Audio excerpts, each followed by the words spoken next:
Bago pong lahat, para sa iba pang balita, huwag po muna ninyong kalimutan mag-subscribe sa JB News, i-like at i-share at i-on na rin ninyo ang notification bell para updated po kayo.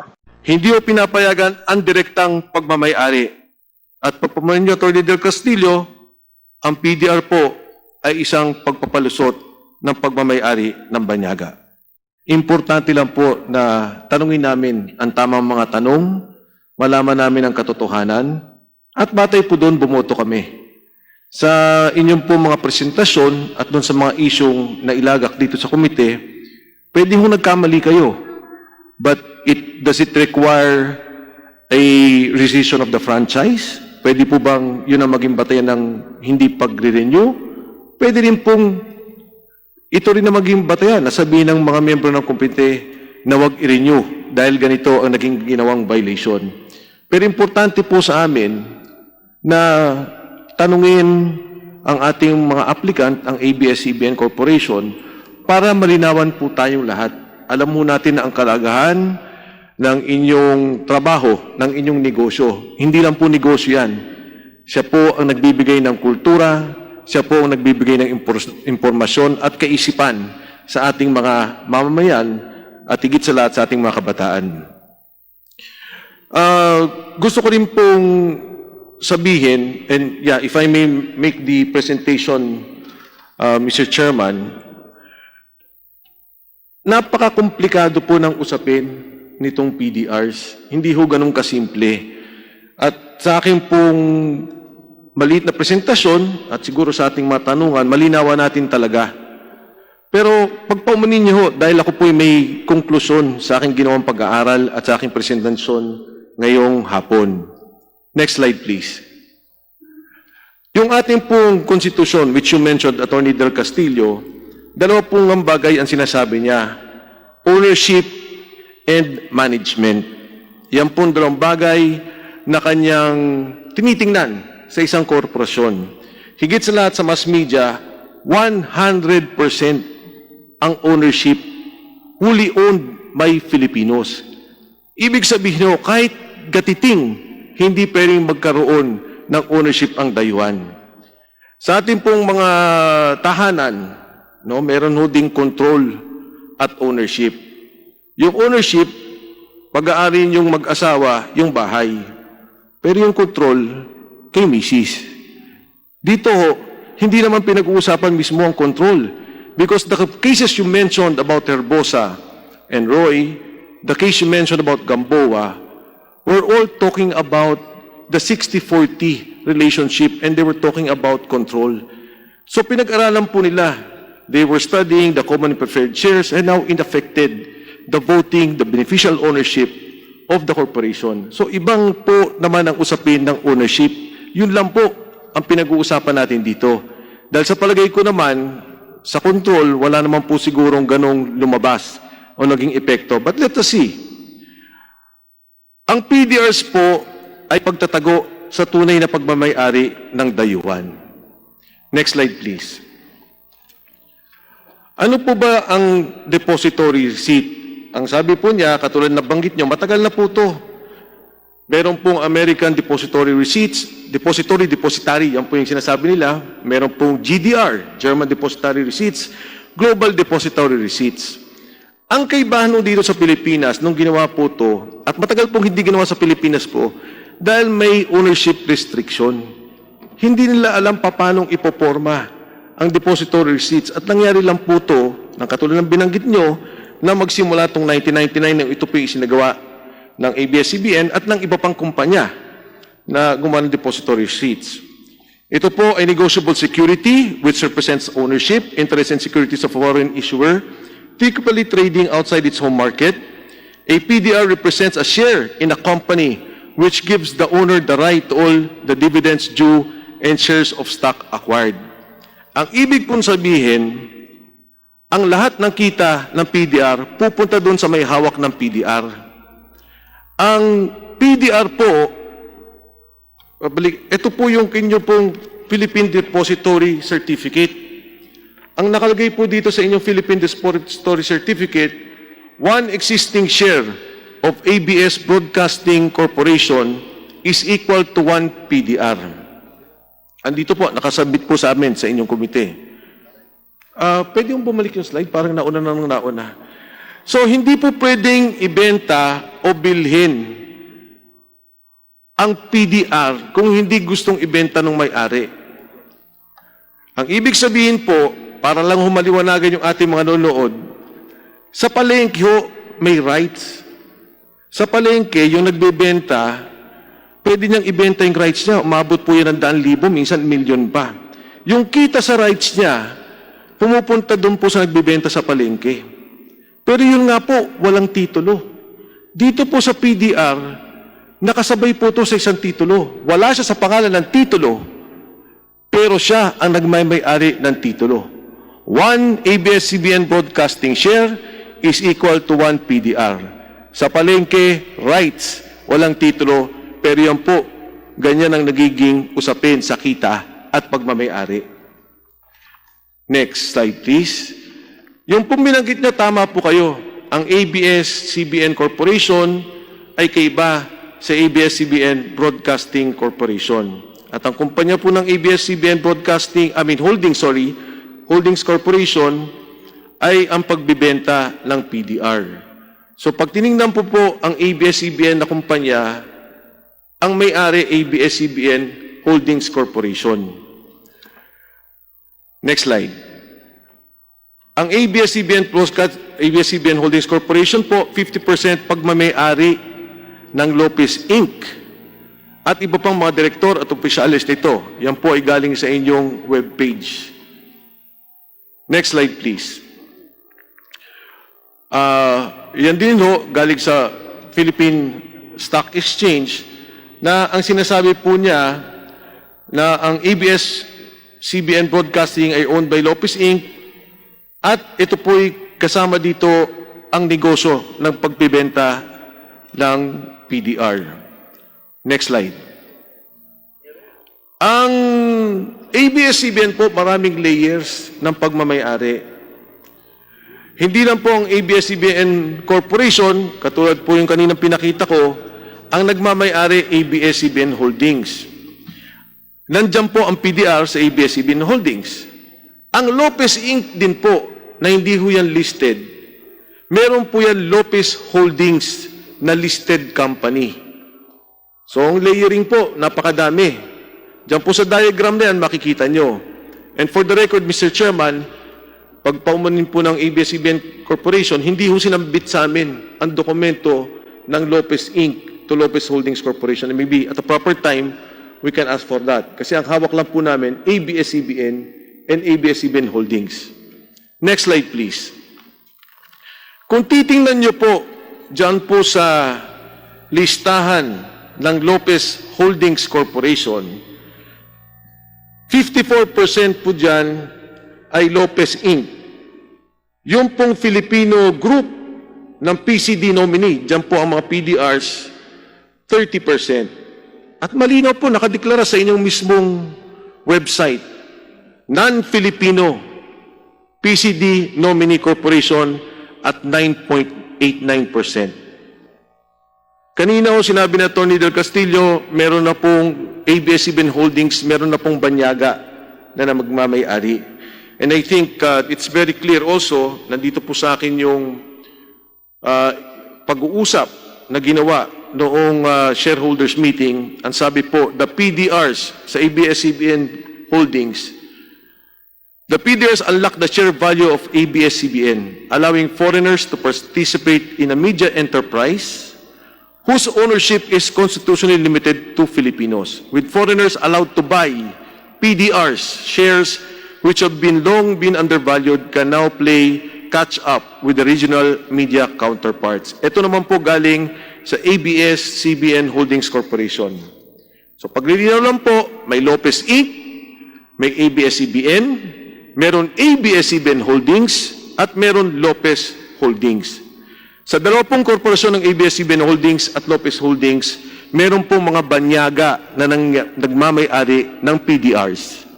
At ang PDRs po na yan, may katumbas na share sa ABS-CBN.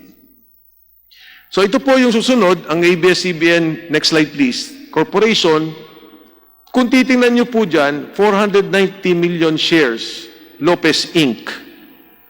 Tapos nandyan din po yung PCD Nominee Corporation, 352 million shares. Yan po kailangan nating himayin. Sino po ba dyan ang PDR holders na banyaga? Next slide, please. Again, in the Lopez Holdings Corporation, nakalagay po dyan, Lopez Holdings Corporation entered into a memorandum of agreement with Lopez Inc. for the subscription of Philippine depository receipts to be issued by Lopez Inc., which are common shares of ABS-CBN Corporation. Lopez Holdings Corporation's total investment in the deposit receipts amount to 1.5 billion. Kaya pag puman niyo po, Attorney Del Castillo, medyo i-debunk ko lang po yung binanggit niyo kanina, there is an actual share in ABS-CBN Corporation.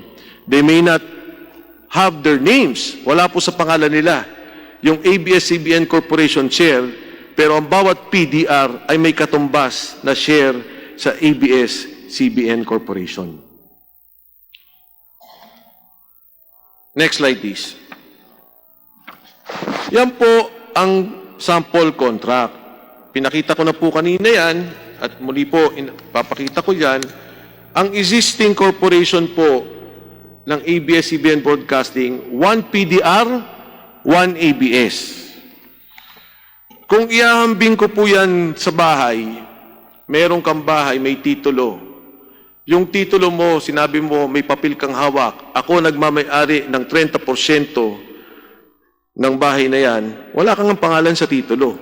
Pero batay sa kontratang yon, hindi mabibenta yung bahay. O kung mabenta man, mapupunta sa iyo ang 30%. Pag ang bahay pinarenta ng 1,000, 300 pupunta sa iyo, bawat kita ng bahay na yan. Yan po, sa aking palagay, is a circumvention of our Constitution on ownership. Sa maraming pagkakataon, yan po ay pwede mo nating sabihing anti-dummy.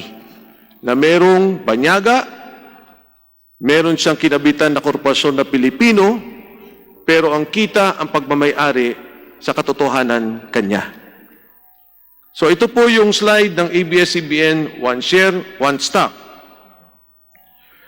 Ito po, katulad na banggit ko, ay violation ng ownership. Isang pagpapaliwanag pa rin ang tax declaration, hindi ho siya titulo. Pero yun po ay pagpapakilala ng pagmamay-ari. Kung ito po lang ay paliwanag natin sa ating mga kababayan, ganun po ang kanilang sitwasyon. Ngayon maraming pinag-usapan sa control. Kasi sabi po nila, wala namang control dahil sa wala naman silang boto, wala silang magagawa. At kung sakasakali, ang Holdings Corporation ang bumoboto. Papasok po ako doon sa kontrata natin, yung Philippine Deposit Receipt Instrument. Next slide, please. Thank you. Ang nakalagay po dito, it will not alter, modify, or otherwise change its articles of incorporation or bylaws or take any action as to materially prejudice any rights in relations to the PDRs. Ito po ang tinatawag na negative covenant. Wala kang pwedeng gawin hanggat kapit ko ang PDR. Wala pong pinagkaiba yan nung ECQ. Doon po sa kaso ng Rappler, bago ka lumabas, magpaalam ka sa barangay, kumonsulta ka.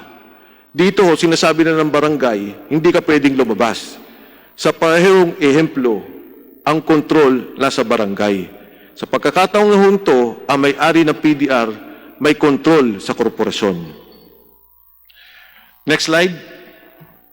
Ito po, sinabi kanina ni Chairman Alvarado, when the law is clear, there is nothing for the courts to do but to apply it. This is the case of the Tawang Multipurpose Cooperative versus La Trinidad Water District. Our Constitution is very clear. There should be no foreign ownership, foreign control of our mass media corporations. Bawal po ang banyaga na magmay-ari o mag-control. At yan po, malinaw na malinaw at hindi po natin pwedeng palusutan. Last slide po. What cannot be done directly cannot be done indirectly. If acts that can be legally done directly can be done indirectly, then all laws would be illusory. Pagpainman niyo ho, kahit isang patak, kahit gabuti lang ng pagmamayari, hindi pwede. Kahit na ano pong layering ng korporasyon, pag may lumabas na isang banyaga at pumasok yan sa ABS-CBN Corporation, hindi ho pinapayagan. Hindi ho pinapayagan ang direktang pagmamayari. At pagpamanin niyo, Atty. Del Castillo, ang PDR po ay isang pagpapalusot ng pagmamayari ng banyaga. Meron po tayong ABS-CBN Corporation at meron po tayong PDRs na may humahawak po ng PDRs. Sa pagitan po nila ay meron pong ABS-CBN Holdings Corporation. Tama ba po yan? Tama po. Kaya po hindi may-ari ng PDR, ang may-ari ng PDR ay walang relasyon sa ABS-CBN Corporation ay dahil pumapagitna po ang ABS-CBN Holdings Corporation. Yeah, wala po silang direct link to Walang ABS-CBN. direct link, pero indirectly meron po. Wala din po. Kasi contractual po ang PDR. Sige ho, ito na lang. Ano po, meron ba hong cross-ownership ang ABS-CBN Corporation at ABS-CBN Holdings Corporation? Shareholder po ng ABS-CBN Broadcasting ang ABS-CBN Holdings Corporation. So, ang may-ari ng ABS-CBN ay, ang ABS-CBN Holdings po ay pag-aari talaga ng ABS-CBN Corporation. Baligtad po, yung ABS-CBN Holdings po ang nagmamayari ng certain shares ng ABS-CBN Broadcasting. Kaya ang ABS-CBN Holdings ay pwedeng magsabi sa ABS-CBN kung ano ang dapat gawin kung may problema ang kumpanya. Yun po ang sinasabi nyo. Totoo po, kasi shareholder po siya at may shareholder rights po siya. Ang tawag po dito sa batas, layering. Ito ba maling term o tamang term? Tama hutang termino ang layering o maling term ang layering? Layering. Hindi po siya layering kasi po wala naman pong ownership ang PDR holders sa ABS-CBN Holdings. Sila lang po ay bumili ng Namamagitan. May namamagitan. Sa gitna nila, meron pong nakabalandra na hindi pwede mag-usap diretso ang PDR at ang ABS-CBN Corporation. Tama ko yun? Opo. Ngayon, ang mga bawat PDR meron pong share. Ito'y tinanong kanina, lilinawin ko lang po. No? Sa bawat PDR, merong isang share of stock ang ABS-CBN Corporation. Tama ba ho yun? Opo. Yun po ang security ng PDR holders. Kanina, binanggit nyo sa amin ang notion, ang ideya ng full beneficial ownership na naroon sa ating Securities Regulation Code sa ating batas. Yung full beneficial ownership, ang sinasabi, hindi ka lang bumoboto, ikaw rin ang nagmamayari ng, sa iyo rin pupunta lahat ng kita, dividendo, at pwede mong ibenta yung iyong share of stock anytime. Tama ba ho yun? Yung dividendo po, hindi Hindi dividendo. Ang tinatanong ko ho, yung pag-aari po ng isang tao ng share of stock, full beneficial ownership, ang ibig sabihin nun, pwede niyang ibenta at pwede siyang kumuha ng kita. Tama ba ho yun? Opo. Ngayon, ang may-ari po ng PDR, sa likod po ng bawat PDR isang share of stock. Yun po ang Nasa pangalan po ang share of stock ng Lopez Holding, ng ABS-CBN Holdings. ABS-CBN Holdings. Siya po ang owner of record ng share of stock. Opo. Ngayon, pwede ba hong ibenta ng ABS-CBN Holdings yung share of stock na nakalakip sa PDR? Hindi po kasi po naka-pledge po siya. Oho.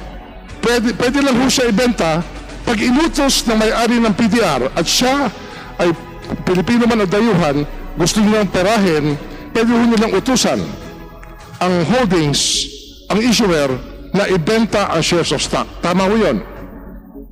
Opo, one of his rights po is to cause the sale. So pag ganun po, ang ibig sabihin, nawala na po ang poder ng ABS-CBN Holdings sa kanyang share of stock kasi nakasangla doon ang pwede na mag-utos yung PDR holder na ibenta ang share of stock. Ganun na din po ang nangyayari. Ayun ang lalabas, no? Oho. Ngayon, kapag ang kita may dividendo, ang retained earnings, dineclare po ang dividendo ng ABS-CBN Corporation. Saan po pupunta ang dividendo? Sa ABS-CBN Holdings po. Ito po yung sa PDA, pinag-uusapan natin, no? Ito, pinag-uusapan po natin to sa ideya na meron pong PDR. Oo. Pero ang ABS-CBN Broadcasting po, ang binibigyan lang yan dividendo, yung kanya lang mga shareholders. Oho, bibigyan ng dividendo ang shareholder. Kaya on record, ang may-ari na share, ABS-CBN Holdings, nakuha niya ang dividendo Opo. at may PDR sa likod. Ang sabi ng ABS-CBN Holdings, gusto ko gastusin yung pera. Kumita, nasa pangalan ko yan. Pwede ba niyang gawin yun? Pwede po kasi kanya po yung pera pero he entered po into a contractual Pero agreement. ihinontrata na ang perang yun ay pupunta sa PDR owner menos lang ang kita at kaltas na lumalaban na nakikitain ng ABS-CBN Corporation. Holdings. Opo, kasi po yun ang kanyang contractual commitment. Pero hindi po lahat dahil yung kanya pong expenses at yung kanyang mga gastusin at mga kailangan ay kailangan munang mauna. Magkano po, ilang porsyento po ang lumalabas na expenses o kaya gastos pagka nagbenta ang isang may-ari ng PDR para makuha niya ang kita na dividendo na nagaling sa ABS-CBN Corporation? Depende po yan kasi hindi naman ho pare-pareho. Meron pong mga commissions at meron pong ibang expenses. Ang nakukuha po nila, nakukuha nilang pera ay nanggaling po sa dividendo. Tama ho yun? Ganon din po yun kasi nga po, it's a holding company. Yun po ang source ng income ng holding company. Ang ideya po ng PDR sa ibang bansa, diretsyong kumikita ng dividendo ang may hawak ng PDR. Tama ba ho yun? Hindi ko po masasagot yun kasi jurisdiction po nila yun. Nga, pero pagka binasa po natin ang mga pangyayari sa ibang bansa, tinignan natin ang definisyon ng PDR, kahit saan sa mundo, ang definisyon, ang kumikita na dividendo ay ang PDR. Sa ibang bansa po. As I said po, laws and jurisdiction yan ng ibang country. Philippine pero lawyer siyempre, lang po ako. Let us take judicial notice of that, Mr. Chairman, kasi mahalaga na makita natin ang pagkagawa ng PDR na to. Kaya, ang kinikita ng isang PDR ay nanggaling sa dividendo, dumadaan muna sa ABS-CBN Holdings, kinakaltasan, pupunta ngayon sa may-ari ng PDR. Tama ho yun? Opo. Magkano ho yung kaltas? Ilang porsyento po ang kaltas? Porsyento ba ho ito? Paano ba ho kinocompute ang kaltas sa kita ng isang share of stock nanggaling sa ABS-CBN Corporation, hinawakan ng ABS-CBN Holdings at bibigay yung kita sa pangatlo, sa PDR holder? Magkano po, ilang porsyento ang kinakaltas ng ABS-CBN Holdings? Mr. Chairman, wala hindi ko ma-compute yung porsyento dahil depende ho yung sa expenses ng ABS Holdings. Sige ho, magbigay kayo sa akin ng sabihin natin, Yung may March, nagbenta ho kahapon ng ABS-CBN PDR.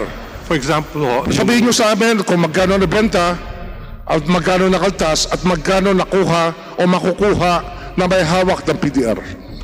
Kagaya ng sinabi ko nung March 23, 2017, ang declaration of dividends ng ABS Corporation is 1 peso and 4 centavos. Pagkakaltas ho ng mga pumunta sa ABS Holdings. Nagkaltas ho ng expenses ang ABS Holdings at ang kanyang dinistribute sa PDR holders ay 1.0281.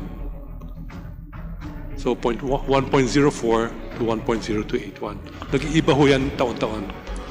Nung March So 0.12 ang nawala. mga 1.12 centavos. 0.12 centavos. Bale, 10% po ang nababawas kung susumahin po natin. Just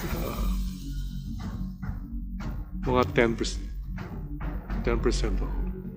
Then March 22 ho, 2018, ang dividends na nakuha ko dineclare ng ABS Corporation is 92 centavos. Ang nakuha ko ng PDR holders after deducting all the expenses is 8.8849. Then March 27, 2019, 92 centavos so yung dividends ng ABS-CBN, Mr. Chairman, and then what was distributed by ABS Holdings is 0.8849. So mga 4 centavos. Sabihin, yung nakukuha ng PDR nang galing sa dividendo, kaya lang hinawakan muna ng ABS-CBN Holdings kasi bawal humawak ng shares of stock ang banyagang tao. Hinawakan ho ng Mr. Chairman, hinawakan ho ng ABS Holdings dahil siya ho yung stockholder ng ABS-CBN Corporation. Kasi hindi nga pwede ilipat, di ba? Hindi pwede ilipat kung ito po ay so hinawakan niya kasi siya po ang stockholder on record, pero hindi niya pwedeng ibenta dahil naka-pledge sa PDR. Bale, ang PDR po ay merong lien. May lien po siya, tama ho yun, sa share of stock ng ABS-CBN. Naka-pledge po siya. Naka-pledge po yan. Kaya ibig sabihin, meron silang interest sa share of stock ng ABS-CBN Corporation. May security interest of may Security ba siya o pagbabawal lang na galawin niya o na hindi niya lang pwedeng hawakan na share dahil siya ay banyaga? Ang PDRs po ay binenta, hindi lamang po sa mga banyaga. Pare-parehas po yan. So kahit sige, po Pilipino, ganun din po ang proseso. Dumating ho tayo sa Pilipino. Ang Pilipino, pwede ho siyang may-ari na share, di ba? Opo. Pero ganito na lang ho. Ang presyo ho ng share of stock at ang presyo ng PDR, gaano kalayo silang dalawa? That's market po eh. pakiulit ho yung question. Ano ang pagkakaiba ng presyo ng PDR at ng presyo ng isang share of stock? Nag-iiba ho yan araw-araw. Pero sabihin natin, sa araw na ito, magkano ang PDR at magkano ang share of stock? Reminder lang from the chair na 5 minutes na po, so i-wrap up na po natin po. Thank you. Thank you, Mr. Chair. I just want to finish the questioning on this matter. I don't have that information, Mr. Chairman, right now. Move to suspend, Mr. Chairman.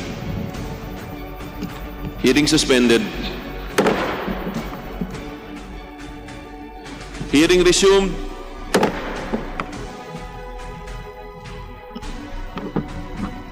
So ngayong araw po, 15 pesos at 66 sentimo ang isang ABS-CBN share at 15 pesos ang isang PDR. Ang pagkakaalam, iba lang ho nila, kaltas. Hindi, Mr. Chairman, hindi ho yata kaltas ang pagkakaiba dahil it's a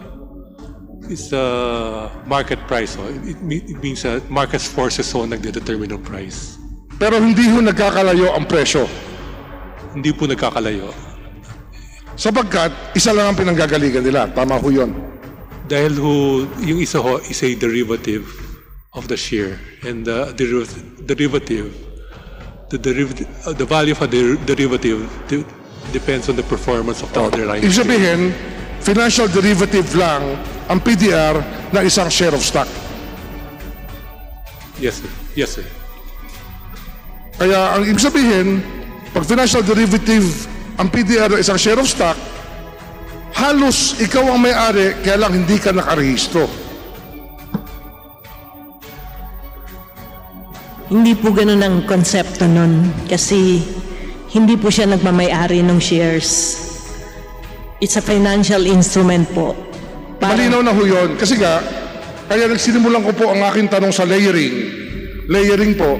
Kasi alam naman natin, tayo mga abogado rin po ako eh. Naintindihan ko po yung ginagawa ng mga abogado eh. Tinanong ho kayo ng inyong kliyente. Paano ba kami makakapagbenta nito sa open market? At sabi, ang sabi naman natin sa kliyente natin, ito ang paraan. Kaya lang, siyempre, may risk yan. Yan lang po, Mr. Chairman. Salamat po. At ilan lamang po yan sa mga nakalap naming impormasyon para sa araw na ito. Huwag kalimutang i-like, i-share at mag-subscribe sa aming Liana Vlogs News YouTube channel. Muli, ako si Angelica de los Santos. Magandang araw.